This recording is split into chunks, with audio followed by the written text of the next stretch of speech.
Eid Message by ONLF Chairman 2025.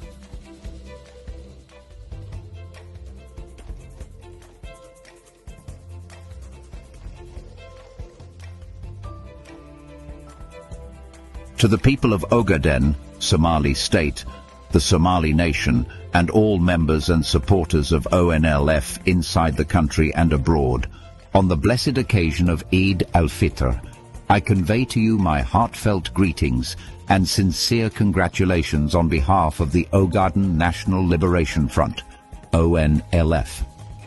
I hope this day brings you peace, dignity, and the courage to defend your rights and your honor.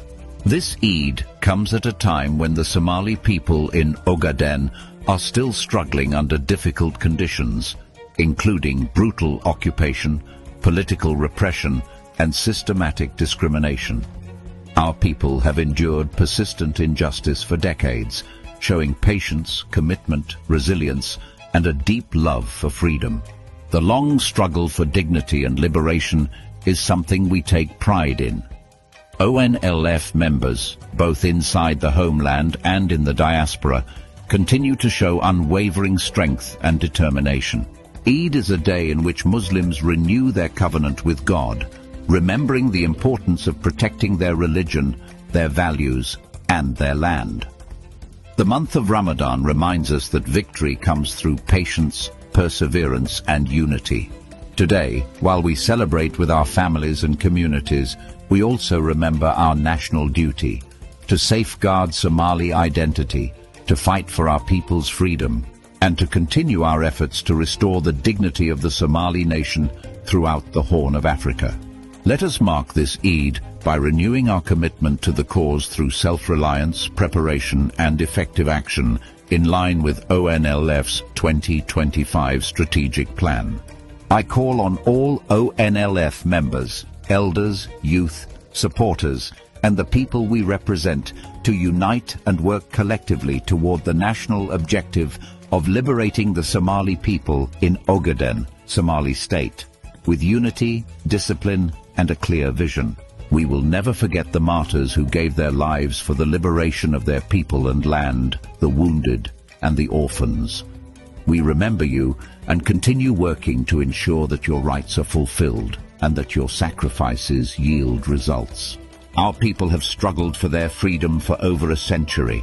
Today, no one can fool us with lies. Our people clearly distinguish between oppression and freedom. The old deceptions of fake constitutions, sham self-rule, rigged elections, empty claims of democracy and human rights once peddled by Ethiopian regimes have come to an end.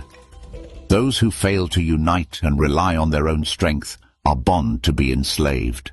It is now clear, anyone who does not resist, unite and mobilize their strength will be oppressed and exploited. Just yesterday, the Oromo, whose daughters were mutilated and treated like animals, seized control of the Ethiopian state.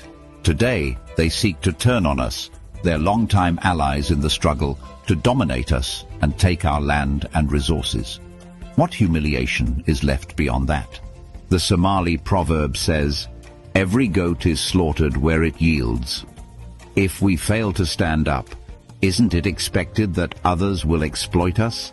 Can we accept that our own sons who we raised, taught a few Amharic phrases by our oppressors, and then got appointed by the oppressors to rule us, facilitating the enslavement of our people and stealing of our rights and resources, all while being presented to us as legitimate leaders we elected? Absolutely not. Every ethnic group in Ethiopia is now fighting for its own interests. We must understand the moment we're living in and take action to reclaim our land and secure our people's future. It's time we organize as Somalis. Those who are free and those still under oppression must recognize each other. I believe ONLF's responsibility today is larger than just the Ogaden. It plays a role in the broader liberation of the Somali people, to protect them from foreign enemies and the internal divisions caused by toxic tribalism. Somali youth, there is no one left to rely on. rise and take action to restore the honor and dignity of the Somali nation as a whole. To the international community, we say this: the Somali people in Ogaden are seeking to reclaim their freedom that was stolen from them in the last century. They will not accept anything less. Do not support a failed system, and do not try to revive a collapsing regime that is dying and being buried by its injustices, its own peoples and its neighbors. We are committed and ready to free ourselves from its tyranny in collaboration with all oppressed nations in Ethiopia and the world. They will not accept anything less. Do not support a failed system, and do not try to revive a collapsing regime that is dying and being buried by its injustices to its own peoples and its neighbors. We are committed and ready to free ourselves from its tyranny in collaboration with all oppressed nations in Ethiopia and the world. To all ONLF members, prepare for difficult tasks ahead. Our people's fate depends on our effort and perseverance. We must commit with unbending intent to achieve final victory. There is no other way. Don't accept to be cawed into submission by the false narrative that our people are tired and have accepted to be slaves to their equals. Everybody has one life and hurts. Those who are willing to go the extra mile scale the heights of freedom. Finally, I pray to Allah that this Eid brings goodness, unity to our nation, and guidance along the righteous path. Eid Mubarak, Cheed Wanagsan. Abdirhaman Mahdi Chairman, ONLF Ogaden National Liberation Front, ONLF, March 30th, 2020.